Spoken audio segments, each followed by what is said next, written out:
All right, so common mistakes and common pitfalls. I'm guilty of this myself.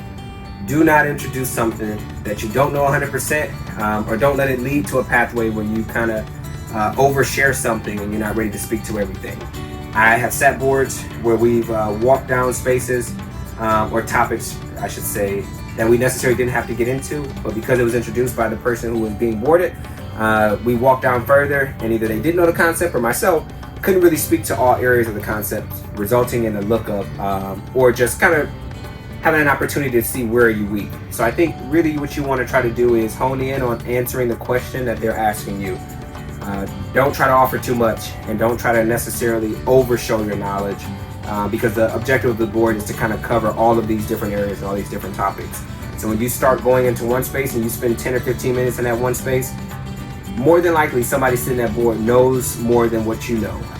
And so because of that, they'll find a gap, and really it helps you enhance learning and digging for information. So I think whether it be instruction or the different resources that we have kind of at our fingertips, you will end up doing that. So biggest thing, make sure you do that. I kind of already hinted at it earlier, but just making sure you watch the language. Also understand that even though they may be in your peer group or close in peer group, it's really not the time to over enjoy some of the laughter or maybe snickering during the board. That's for the people who are boarding you.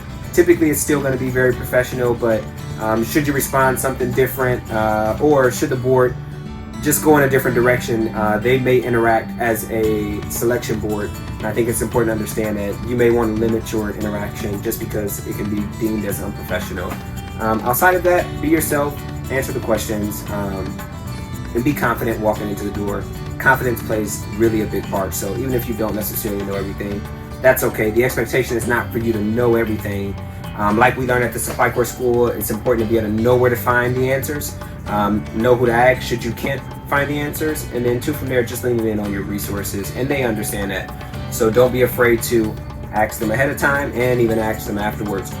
I would also recommend throughout that process, just really, again, syncing with the other junior officers on board, and that'll help you kind of understand what the different areas are that are going to be covered, and then two, what the board expectations are for each level.